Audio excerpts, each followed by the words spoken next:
Hello everyone. Oh, excuse me. Hello everyone.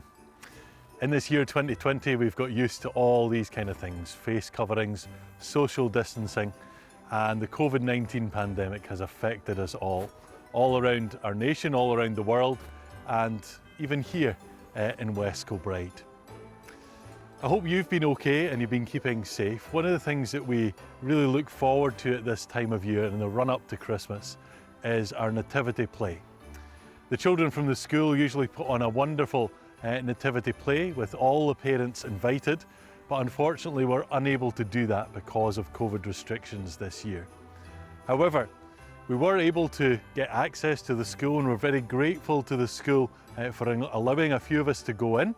And in a COVID-19 secure environment, we put together a nativity play with the primary 7s doing the narration and the primary 1s dressed up in their nativity clothes.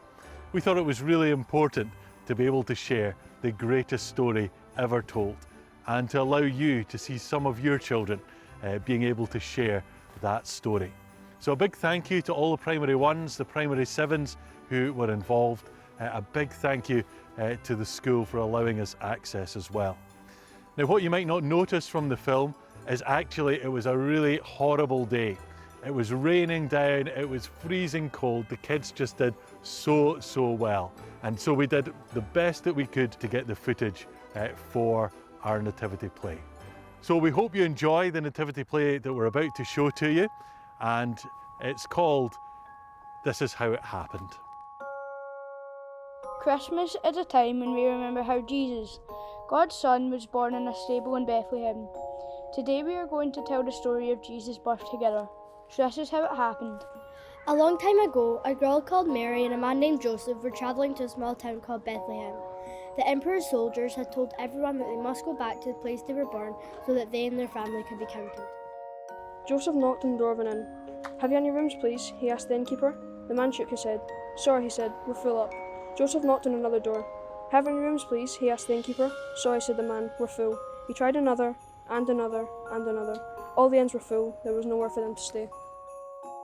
"What are we going to do?" asked Mary. "The baby will be born soon." Joseph knocked on another door. "Have you any rooms?" he asked the innkeeper. "No," answered the man, "but there is a stable at the back of my inn where I keep my animals.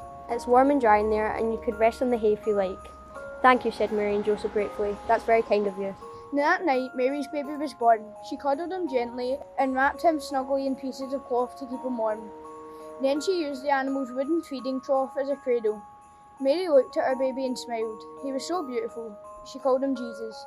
Not far away, some shepherds on a hillside were looking after their sheep. Suddenly a dazzling light appeared in the sky and an angel appeared. The shepherds were very frightened. They'd never seen an angel before. All they usually saw were sheep. "Don't be afraid," the angel told them. "I have come to tell you some wonderful news. Tonight, a very special baby has been born in Bethlehem. He is God's son. You will find him in Bethlehem lying in a bed of hay." Then lots of other angels appeared in the sky. They sang, "Praise to God in heaven, peace on earth to everyone who pleases God." The shepherds rubbed their eyes. They could not believe this was happening to them. It all seemed like a dream. "God's Son has been born tonight," they said. "It's happened just like the angels told us it would." A long way away from Bethlehem, some very clever men stood looking at the sky. They had noticed a new, very bright star and they were sure that it meant that something special had happened. They looked in their scrolls. "It means a new king has been born," they said. "We must go and look for him." The wise men thought kings always lived in palaces, but they couldn't find the baby in the big palace in Jerusalem. So they kept on following the big bright stars that moved across the sky until, at last, it stopped above the house where Mary and Joseph and Jesus were. Then the wise men climbed off their camels and went inside. They knew that the baby they were looking at was a very special baby. This baby was God's son. The wise men knelt down and gave him the presents they had brought: gold, frankincense, and myrrh. They were very special presents for a very special baby. When the wise men had left, Mary cuddled Jesus in her arms and smiled. She remembered the time when the angel had told her that she was going to have a baby and that it would be God's son. She thought about the shepherds and the message the angels had told them as they looked after their sheep. She thought about the wise men and the bright star they had seen in the sky. "And now he's here," she said to herself. "And this is how it happened."